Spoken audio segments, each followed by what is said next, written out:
Nazirah binti Zulkifli. Saya Izzatul Aini binti Rudi. Saya Nur Afrina Fikri binti Zul Azman.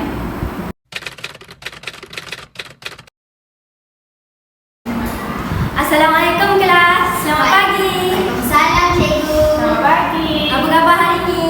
Alhamdulillah sihat.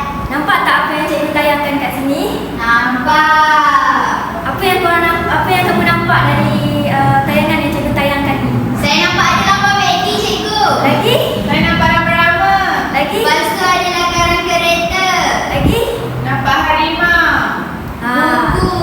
Bagus. Jadi ni kita hari ni akan belajar visual dan ni adalah contoh-contoh visual yang kita akan belajar. Okey, belajar-belajar. Kamu tahu tak apa itu visual? Tahu cikgu, saya nak jawab. Jawab Fadli. Visual tu gambar statik atau bergerak. Betul. Saya nak jawab juga cikgu. Apa? Contoh dia mesti ni, gambar. Betul tak cikgu? Betul. Lagi? Lakaran. Lagi? Animasi. Okey, betul lah apa yang kamu cakap tu. Okey, jadi jelaslah. Hari ni cikgu akan bagi konsep apa itu visual, iaitu visual ni merupakan gambar statik atau gambar bergerak lah yang terdiri daripada kombinasi gambar, lakaran, lukisan, huruf, angka, lambang, perkataan, animasi dan video yang kamu tengok masa mula kita belajar tadi. Lepas tu terdapat beberapa fungsi visual lah. Antara fungsi visual ni ialah meningkatkan komunikasi dalam pengajaran dan pembelajaran PDP melalui visual. Ni gambar contoh visual.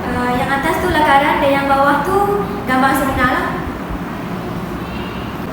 Okey, baiklah, yang seterusnya cikgu akan teruskan dengan jenis-jenis visual. Boleh cikgu tahu apa jenis visual yang kamu tahu? Sebelum cikgu terangkan dengan lebih lanjut.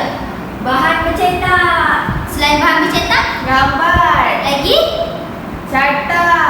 Baik. Yang pertama cikgu akan terangkan tentang bahan bercetak. Bahan bercetak merupakan bahan yang mempunyai tulisan dan wujud secara fizikal. Bahan bercetak membantu untuk meluaskan pengetahuan dan juga pemahaman seorang.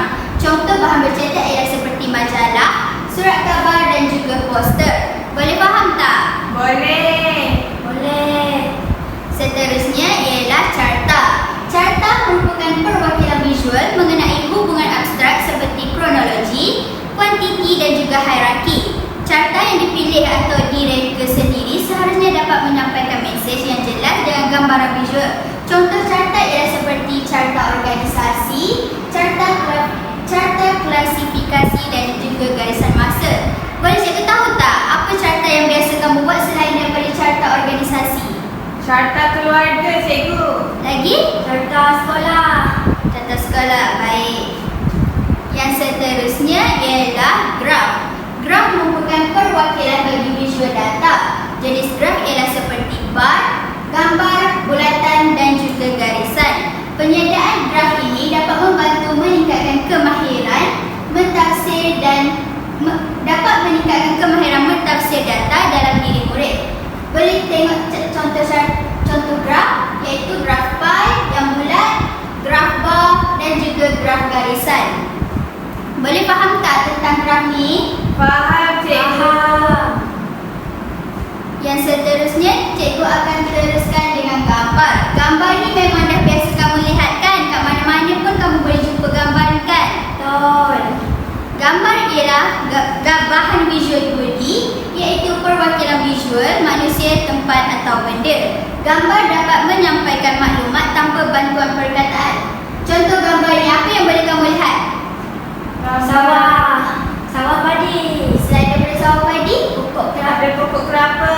lagi Titik. betul. Baiklah, dan yang terakhir ialah model. Model merupakan perwakilan 3D bagi bahan sebenar. Model boleh dalam bentuk yang sama saiz dengan objek sebenar ataupun lebih kecil. Kebiasaan model yang digunakan dalam PDP adalah pelbagai bentuk saiz dan gaya. Contoh model. Contoh model yang kebiasaan cikgu guna macam contoh binatang, permainan binatang, tak pun buah-buahan. Kamu biasa tengok kan ada cikgu yang akan bawa binatang mainan yang kecil, lepas tu buah-buahan yang kecil Benda tu dipanggil model 3D.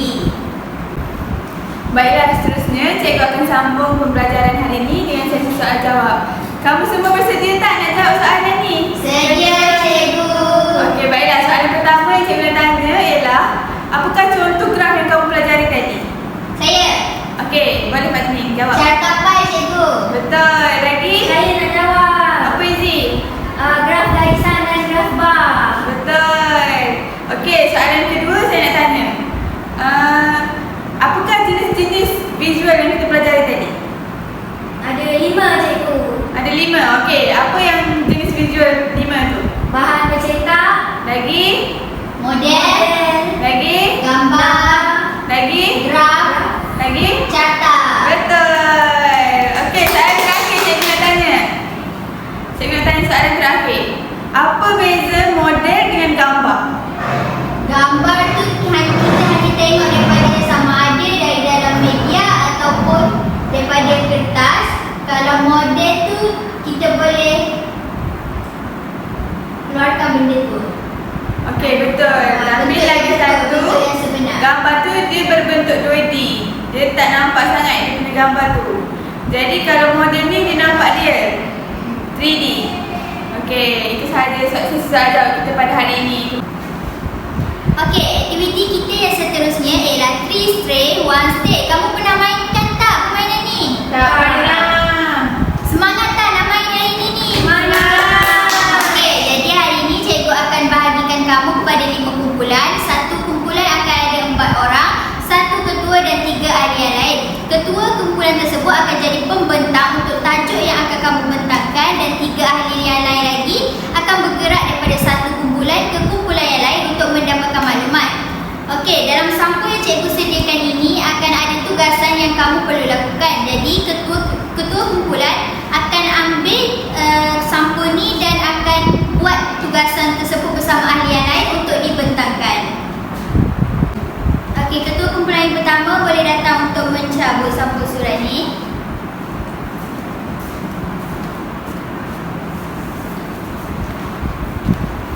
Kumpulan seterusnya.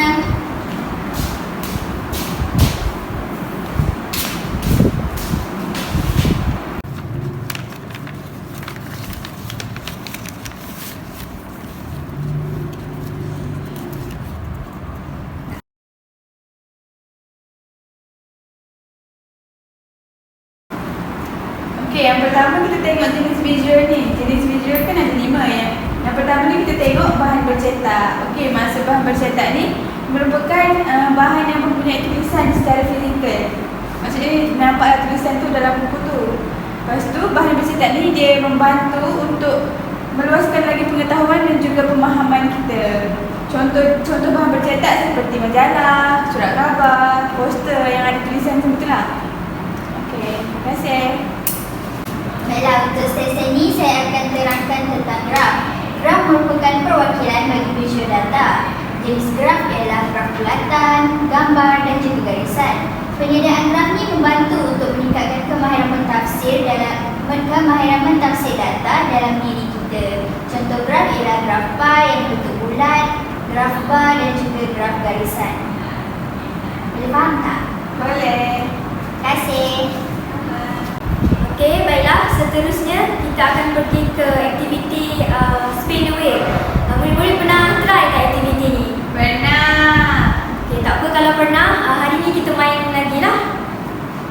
Okey, untuk main aktiviti ni, cikgu nak setiap wakil ketua kumpulan tadi tu dihendaki untuk memutarkan roda ni dan menjawab soalan yang telah terpilih lah dekat roda yang awak dapat tu. Boleh Boleh, cikgu. Okey, ketua kumpulan boleh ke depan untuk spinkan roda ni.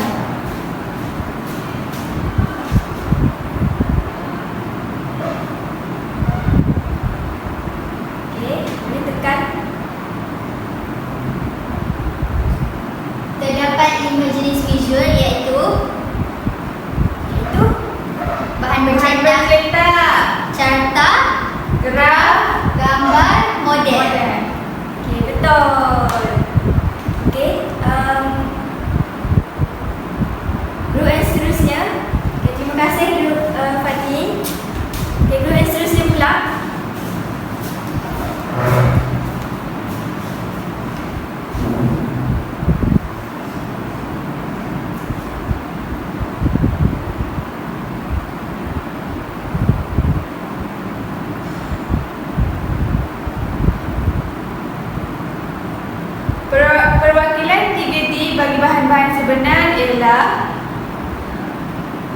Model. Betul. Yeay. Baiklah murid-murid, kita dah sampai ke penghujung kelas kita hari ini. Jadi, aktiviti kita yang terakhir pada hari ini, kita akan menyanyi bersama-sama. Kamu semua nak tak nyanyi sama-sama hari ini? Okey, jom kita nyanyi sama-sama lagu Buah-buahan Tempatan. Baik, cikgu. Okey, jom tengok video ni sambil nyanyi.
Okey, melalui video yang cikgu pasang tadi, semasa kita menyanyi tadi, cikgu nak tanya, apa visual yang korang nampak dalam video tu?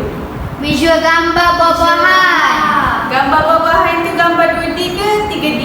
2D. 2D, okey betul. Jadi, hari ni kita belajar topik jenis-jenis visual. Cikgu nak tanya, berapa semua visual yang kita belajar hari ni? 5. Okey, sebutkan visual tersebut. Bahan bercetak. Bahan bercetak. Lagi? Carta. Lagi? Graf. Lagi? Gambar. Lagi? Model. Okey, betul. Okey, terima kasih sebab hari ni kita dah memeriahkan kita punya kelas dengan ada nyanyian dan semualah. Jadi, terima kasih semua. Bye-bye. Terima kasih. Jumpa lagi. Next class.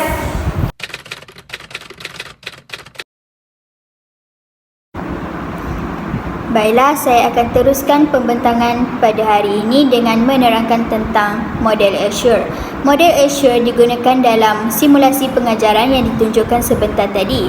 Model Azure penggunaannya sangat meluas dalam kalangan guru-guru dan sangat digalakkan penggunaan model ini di dalam bilik darjah.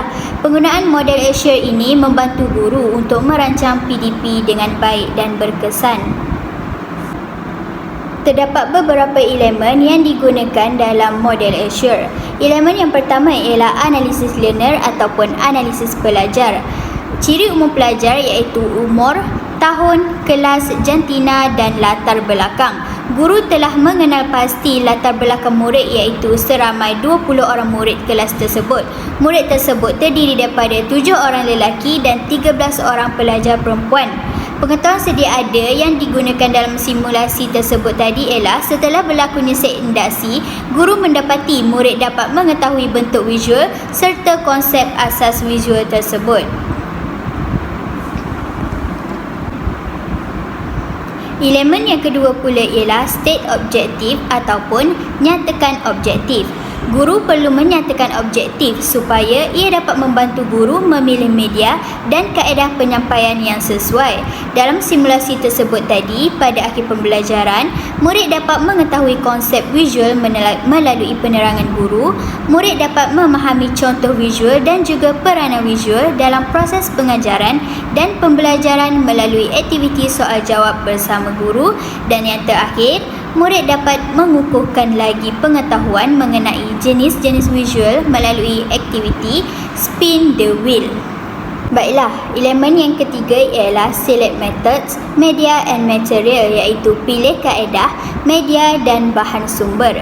Yang pertama ialah kaedah pengajaran.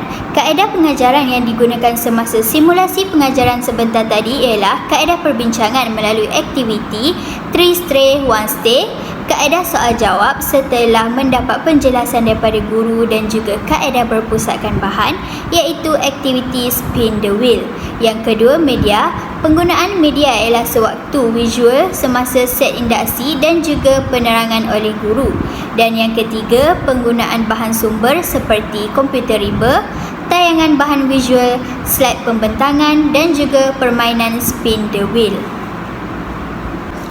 Elemen yang keempat iaitu utilize media and materials, iaitu kita menggunakan media dan juga bahan sumber. Yang pertama, tayangan media visual dalam set induksi dapat mengenal pasti sama ada murid ni dapat tahu ataupun tidak berkenaan visual. Yang kedua, permainan spin the wheel dilaksanakan melalui slide pembentangan. Dan yang ketiga iaitu aktiviti 3 stay 1 stay dilaksanakan demi meningkatkan lagi pemahaman murid mengenai jenis visual. Elemen model Escher yang kelima iaitu require learner responses, iaitu pelibatan pelajar dalam pembelajaran. Murid ni kita dapat lihat murid ni bergiat aktif. Yang pertama, semasa set induksi, iaitu murid ni dapat meneka gambaran visual yang terdapat dalam tayangan slide yang guru bentangkan. Yang kedua, dalam langkah pertama, murid melakukan pendekatan berpusatkan bahan dan juga berpusatkan guru, iaitu murid akan mendengar penjelasan daripada guru mengenai jenis-jenis visual. Yang ketiga, semasa waktu langkah kedua, murid ni melakukan pendekatan berpusatkan murid, iaitu murid akan melakukan sesi soal jawab bersama guru. Yang keempat, pada langkah ketiga, murid ni akan melakukan aktiviti 3 stay 1 stay mengikut kumpulan, iaitu murid ni akan mengambil maklumat daripada kumpulan lain. Yang kelima, pada langkah keempat, murid ni melakukan pendekatan berpusatkan murid, iaitu murid akan mengikuti aktiviti spin the wheel. Dan yang terakhir, pada penutup, murid ni bergerak aktif dalam pelibatan murid bersama guru ketika waktu sesi pengukuhan pembelajaran pada akhir pembelajaran. Baiklah, seterusnya untuk yang keenam iaitu evaluate and revise, iaitu nilai dan semak semula. Jadi dalam nilai dan semak semula ini, murid akan dipilihlah secara lawak untuk memberikan rumusan tentang isi pelajaran pada hari tersebut. Dan guru juga akan memuji penglibatan murid yang aktif di dalam bilik darjah melalui aktiviti-aktiviti yang telah dilaksanakan oleh guru dalam bilik darjah lah. Kesimpulannya, model Escher ni sangat sesuai digunakan dalam sesi pengajaran dan pembelajaran. Sekiranya model Escher ni diguna pakai sepenuhnya dalam menyedia dan membina bahan media untuk pengajaran dan pembelajaran, sudah semestinya lah murid-murid akan sentiasa menunggu kedatangan guru untuk mengajar dan seterusnya akan membawa kepada pengajaran dan pembelajaran yang menarik dan berkesan. Dan persediaan dan juga peralatan iaitu alat bantu mengajar amat penting agar murid berasa seronok mengikuti pengajaran mata pelajaran tersebut. Sama ada pengajaran tersebut berpusatkan guru atau murid, pelaksanaan aktiviti dan penglibatan aktif murid dapat dilihatlah berdasarkan minat murid tersebut terhadap pengajaran yang diberikan oleh guru tersebut. Dan sekiranya murid tu kelihatan pasif, maka di situ kita boleh tengoklah yang guru tu gagal dalam pengajaran dan pembelajaran. Dan guru juga gagal mencapai matlamat objektif pembelajaran pada hari tersebut. Seterusnya, guru juga harus memastikan diri guru ni mahir dan memahamilah pengajaran yang bermatlamatkan objektivisme dan kontraktivisme yang terdapat dalam model Escher. Kegagalan memahami konsep tersebut bermakna guru mengajar tanpa matlamat. Hal ini akan menyebabkan murid tidak dapat menerima pembelajaran. Oleh itu, kami memilih model Escher dalam simulasi PDP kami kerana pada pendapat kami model ini sangat sesuailah digunakan kerana model ini mempunyai asas yang kukuh untuk dijadikan panduan pembinaan bahan media, pengajaran dan pembelajaran. Ini kerana berdasarkan kajian lalu, model ini bukan sahaja memberi paduan kepada guru dalam pengajaran dan pembelajaran, malah ciri-ciri yang terkandung dalam model ini juga mampu mengubah tanggapan pelajar terhadap proses pengajaran dan pembelajaran yang selalu diperkatakan sebagai membosankan. Okey, baiklah, ini merupakan rujukan bagi kumpulan kami.